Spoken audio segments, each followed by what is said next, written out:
ESG를 안 하면 일단 가난해집니다. 자금을 지원받거나 투자받거나 대출을 받지 못합니다. 또는 받는다 하더라도 이율이 높다든지 금액이 적게 받게 되는 거죠.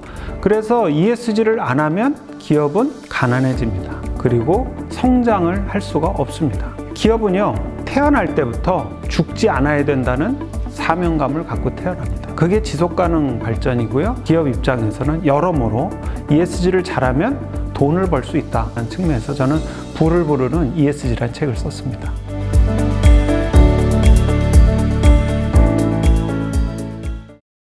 저는 법학과 경영학을 전공한 경영학 박사, 미국 뉴욕주 변호사입니다. 제가 애초에 박사 논문을 썼던 것도 제가 CSR에 대해서, CSV에 대해서 박사 논문을 썼는데요. 그 논문들과 저의 또 연구들, 기업에서 맡아왔던 일들이 ESG와 굉장히 잘 부합되고 맞아 떨어져서 그래서 제가 이것을 좀 책으로 정리하자. 그래서 책으로 써내게 됐습니다. ESG는요, 기업에게 리스크도 되고 이슈도 되지만 기회도 되는 하나의 경영 요소인 것 같아요. ESG를 잘한 기업들이 리스크는 잘 이겨냈대요. 또 회복 탄력성도 좋고요.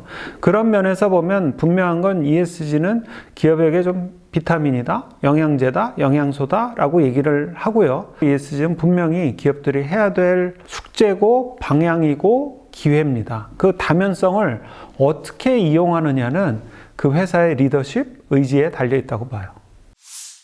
ESG는 environmental, 환경, S는 social, 사회, 그리고 G는 governance죠. 지배구조.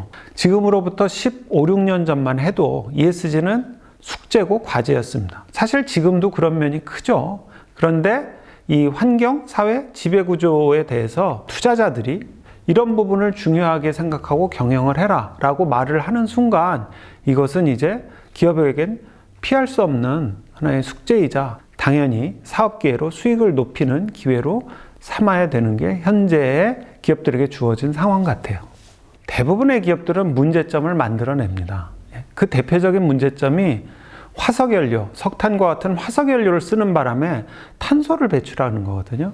그러니까 기업이 만들어낸 문제를 해결하는 중요한 과정이 ESG죠. 특히 환경 측면에서는 그렇습니다. 우리 어릴 때부터 뭐 자연을 보호하자, 환경을 보호하자 많이 얘기 들었잖아요. 근데 환경은 세 가지 방법으로 보호가 되거든요.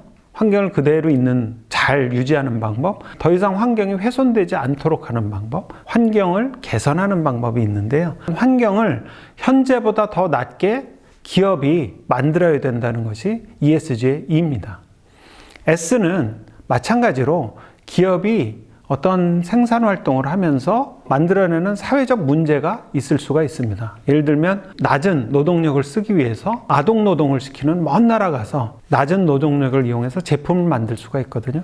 그런 것들은 기업이 돈을 벌기 위해서 사회적인 책임을 무시하는 거죠. 그래서 ESG는 기업이 비윤리적이고 비도덕적이고 또는 건강하지 못한 그런 경영 활동을 방지하기 위한 게 S죠. 기업 평판에 제일 영향을 많이 주는 요소고요. 갑질, 직장 내 괴롭힘, 산재 뭐 이런 것들이 전부 다 S 이슈죠. 가장 포괄적이기도 한 것 같아요. G는 기업이나 개인의 윤리의식에만 의존할 게 아니라 시스템 자체를 투명하고 건전하게 바꾸자. 즉 의사결정 자체를 투명하게 합리적으로 공정하게 해야 된다는 그런 목표의식에서 출발한 거라서 G는 제 생각엔 ESG 중에 가장 중요하기도 하지만 또 단순히 지배 구조, 즉 구조만 바꾼다고 해서 달성되는 것 같지는 않고요. 점차 여기에는 좀 더 많은 리더십적 요소가 들어갈 것 같아요. ESG를 안 하면 일단 가난해집니다.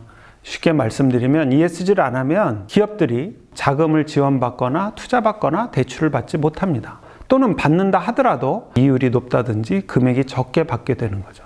그래서 ESG를 안 하면 기업은 가난해집니다. 성장을 할 수가 없습니다. 기업은요, 태어날 때부터 죽지 않아야 된다는 사명감을 갖고 태어납니다. 그게 지속가능 발전이고요. ESG를 안 하게 되면 영양소가 공급이 되지 않아서 성장을 할 수 없고 고객에게 지원을 받을 수가 없고 또 이해관계자들에게 지지를 받을 수 없기 때문에 결국은 ESG를 안 하면 어려워진다. 경제적으로 ESG를 잘하면 그 기업에 몰아주기가 있습니다. 좋은 의미의 몰아주기죠.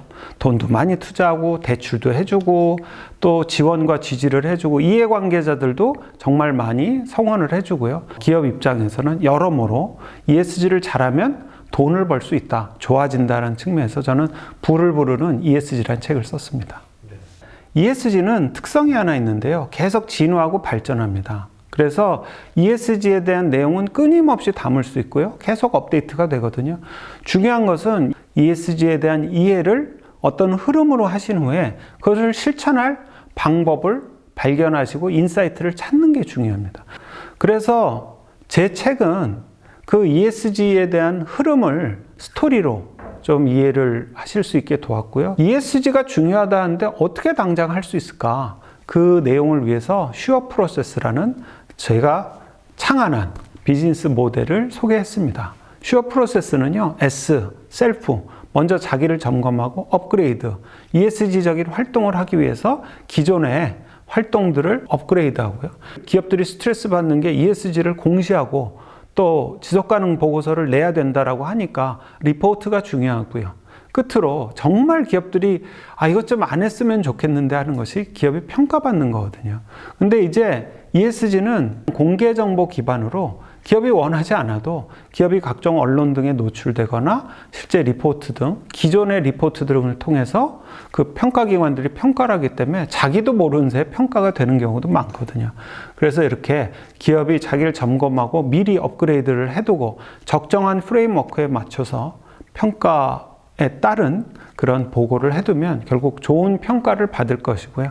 그 좋은 평가만 중요한 게 아니고 내부적으로는 그 과정을 통해서 리스크를 파악해서 그 리스크를 계속 줄여나가고 관리하는 게 중요하다는 의미에서 저는 슈어 프로세스를 권유드리고요. 그 슈어 프로세스에 대한 자세한 내용은 제 책에 있습니다. ESG를 잘하는 기업들이 많이 나와야 되거든요. 특히 대기업들이 많이 나와야 되고요.